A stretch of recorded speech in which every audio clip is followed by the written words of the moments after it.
Знаешь этот звук? Миллионы людей по нему сходят с ума. Но что его создает? Сейчас объясню.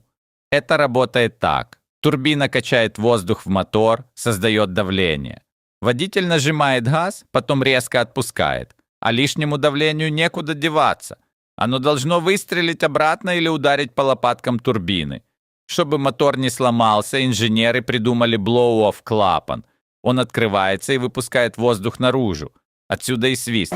Не просто пшшш, а звук работающей инженерии. Вот почему турбина свистит после переключения передач. Это музыка для ушей фаната JDM. Хочешь еще таких разборов? Подписывайся на Telegram. Там покажу, как турбина убивает мотор, если заблокировать клапан. Ссылка в описании.